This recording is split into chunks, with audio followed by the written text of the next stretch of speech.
But it was really more this general notion that if you exercise your right as an American citizen to criticize the US government, you were accused of being unpatriotic, of being on the other side, of being a pro-terrorist, subversive, of being pro-Al-Qaeda.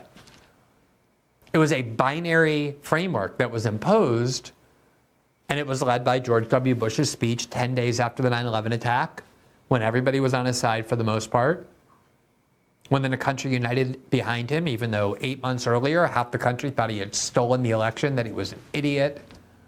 He was an extremely divisive and polarizing president until 9/11. And everybody united behind him, and they proceeded to exploit that unity and that sense of patriotism and that anger and fear by ushering in a huge series of authoritarian measures, the Patriot Act, NSA spying, and then a bunch of wars that they wanted way before 9/11, like the invasion of Iraq, but also a big plan to a regime change in Syria and Libya and Iran.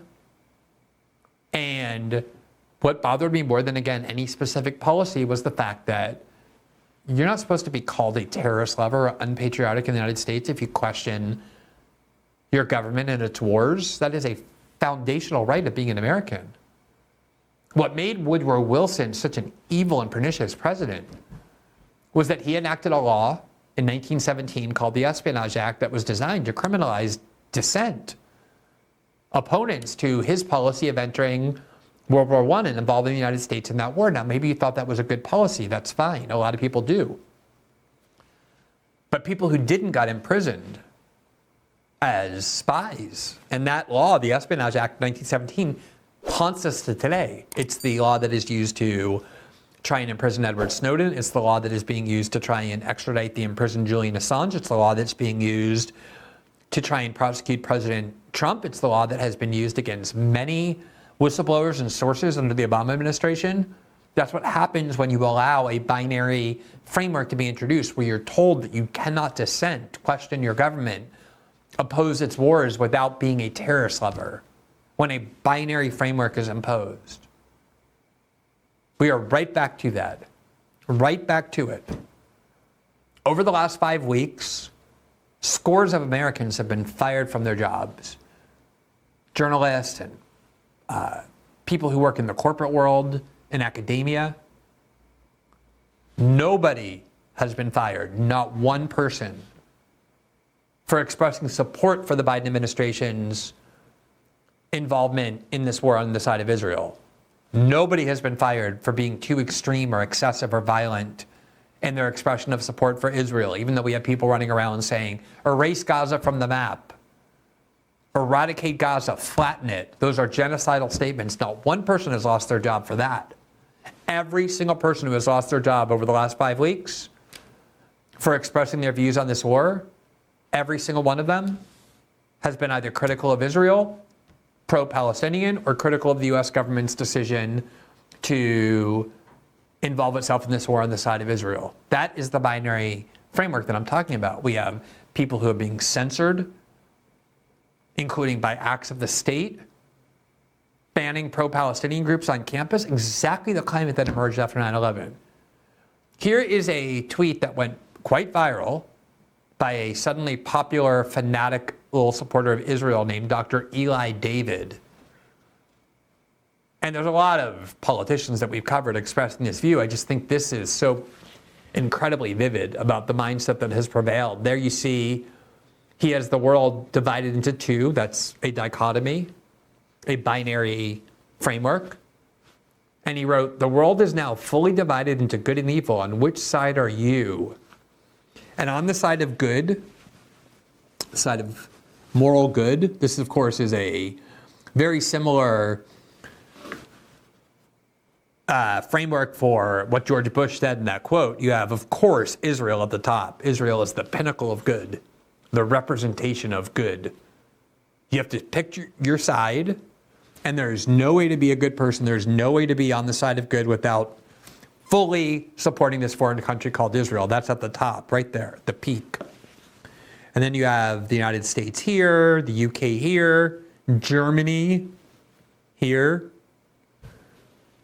You have a couple of the world's most savage and brutal dictators in the Gulf states because they're on the side of the United States. So somehow, I think it's like Saudi Arabia and the United Arab Emirates, they're on the side of good too. So if you want to be a good person, be on the side of good, these are all the people you need to support. And then you have evil. Your only other choice. The only other choice for supporting all these countries is this. You're on the side of evil. And there, of course, at the top, you have Israel's enemies. You have Palestine. You have Iran. You have this dragon, which I think is supposed to be a representation of the Chinese. You have Putin. Oh, I'm sorry. Did I mention that on the side of good? Very, very important. You also have Ukraine. There you see the blue and yellow flag. So Ukraine is also on the side of the good. And then on the side of the evil, you have Putin. You have the United Nations. You have all these vaguely looking Muslim people, probably Iran. You have Hamas. You have the BBC. And then you have Harvard. There's that Harvard shirt. So that's it. That's your choice. Pick. As an American citizen, sorry to tell you, but if you don't want to be evil, you need to support Israel. Isn't that an incredibly convenient dynamic and framework for Israel's most fanatical supporters? We spent a segment on our show asking why so many Americans obviously view this foreign country with so much intense affinity. And it's not just American Jews. There are evangelicals and national security hawks and people who see the world now as a war of civilizations. This is very much the framework after 9/11. Amazingly, Saudi Arabia, I think, is on the side of good, even though if any government was tied to the attack on 9/11, it was them. And again, this isn't just one tweet. We've covered pretty much more than any other topic on our show since October 7th, the fact that U.S. politicians, media figures, politicians in both political parties that are completely yet again on a war in lockstep like they were with the war in Ukraine, but even more so this time, have all been saying that if you don't support Israel, if you don't want to send your money to Israel, if you don't want to involve your country in Israel's war, you're a terrorist lover. You love Hamas. Now, after the Hamas attacks on the attack on October 7th, that came onto my show 3 or 4 consecutive nights, starting my show by explaining, not just saying, but explaining in detail why I thought it was important to regard Hamas's attack on Israel as morally unjustifiable, no matter what your view of the broader conflict is.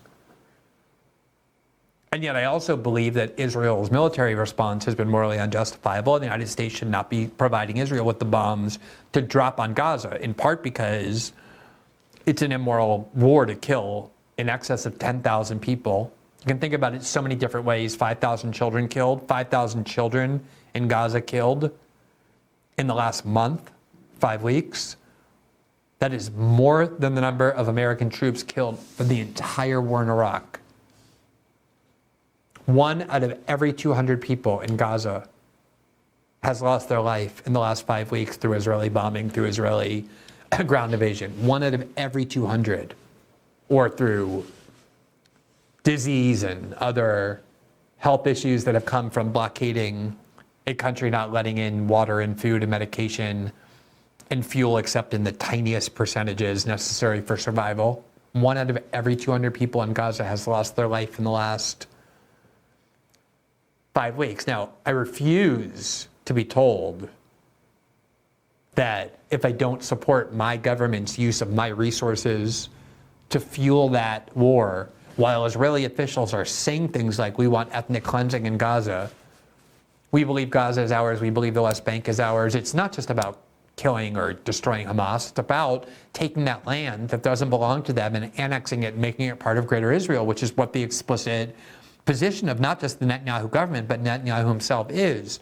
I refuse to be told that my refusal to support that vision means that I am a supporter of a terrorist group or a group of people in Gaza that I explicitly condemned. This binary is bullshit. It's exploitative, it's manipulative, and it's dishonest. It was exactly what we all lived through 20 years ago, for those of you who remember. And it's also ushering in all sorts of authoritarian measures that should not be in the United States, even if there were an attack on the United States, as there was in 9/11, let alone on a foreign country on the other side of the world.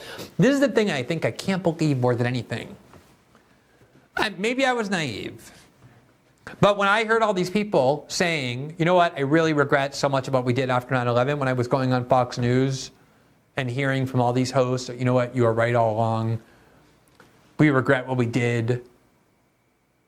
I thought they were genuine. When I was watching polling data from Americans showing that they had turned against all these policies they were induced to support after 9/11, I didn't think we were going to live through another 9/11 moment in the United States. Either you stand with us or you stand with the terrorists. Because I actually thought people had learned their lesson. We have not. We're right back to this. As a reminder, here's the exact quote that I'm talking about. This is George W. Bush in his address to a joint session of Congress on September 20th, 2001. Every nation in every region now has a decision to make. Either you are with us or you are with the terrorists. And that prompted a standing ovation and sustained applause in the United States Congress. And now here, the Israeli Defense Forces on their Instagram account, there you see it. You either stand with Israel or you stand with terrorism. Here, it's the official IDF account, copying David Frum's words that came out of George Bush's mouth. Hashtag stand with Israel. Do you think that's the only two choices? Now, I think it's worth noting, really worth noting, this is one of the things I find so baffling about how American conservatives, not all of them by any means, in fact, one of the most influential conservatives in the United States, Candace Owens of the Daily Wire, has been a dissenter on this war from the start, even though she works at a media outlet founded by one of the world's most fanatical Israel supporters, Ben Shapiro. And just a few minutes ago, Candace Owens had an interview that she gave, published, with one of the other most influential conservatives in the world, Tucker Carlson. Those two got together. And Tucker Carlson, from the beginning of this conflict, has been saying, he had me on his show as well to say it, trying to tell conservatives, this is not your war. Remember all the stuff about America first and non-intervention and how we have to take care of our problems at home? Remember all the stuff you said about believing in free speech? And now you're all insisting that pro-Palestinian protesters, dissenters of Joe Biden's policy, be censored? And he had on Candace Owens, even though 5 or 10 minutes earlier, maybe an hour earlier, Ben Shapiro went on Twitter and told Candace Owens to quit after she cited a biblical verse about how money can't be more important than morals. And he said, if you don't like taking money from us, you're free to quit, or you should quit.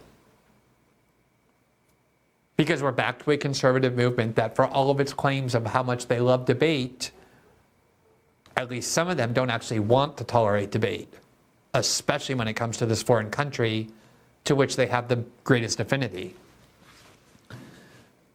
So there are a lot of people rejecting this mindset, but there's a huge number of people who are accepting it. Now, one of the interesting things about American conservatism is that it is obsessed with China. China, in the eyes of most conservatives, and by the way, the Biden administration, there's another place they agree, China is the real enemy of the United States, the primary competitor, the primary adversary, the true threat. A lot of people are willing to go to war if China invades Taiwan, wants the United States to go to a hot war with the second most powerful military on earth, a nuclear armed power.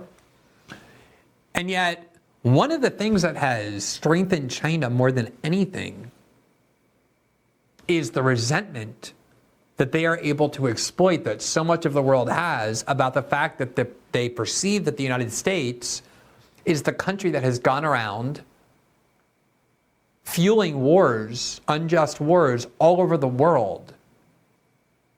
And they were able to use our support and fueling of the war in Ukraine to do that also. What do you think the world sees, the world as a whole sees, when they watched a trapped, stateless, civilian population of 2.2 million people, half of whom are children, being obliterated and bombed daily by one of the world's most powerful militaries that is backed and funded and armed by the world's most powerful. Most of the world doesn't have this kind of obsession that a lot of Americans have about Muslims or an attachment to Israel. Now, you can say, I don't care what the rest of the world thinks, but that's an odd thing to say if you're simultaneously saying the most important thing for the United States to do is to undermine China and its power, because this perception that the United States is this bully in the world that uses its military unjustly is China's biggest asset.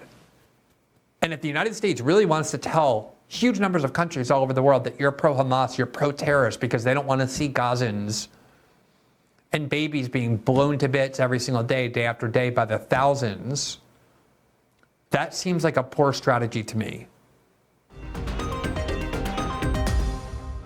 Thanks for watching this clip from System Update, our live show that airs every Monday through Friday at 7 p.m. Eastern, exclusively on Rumble. You can catch the full nightly shows live or view the backlog of episodes for free on our Rumble page. You can also find full episodes the morning after they air across all major podcasting platforms, including Spotify and Apple. All the information you need is linked below. We hope to see you there.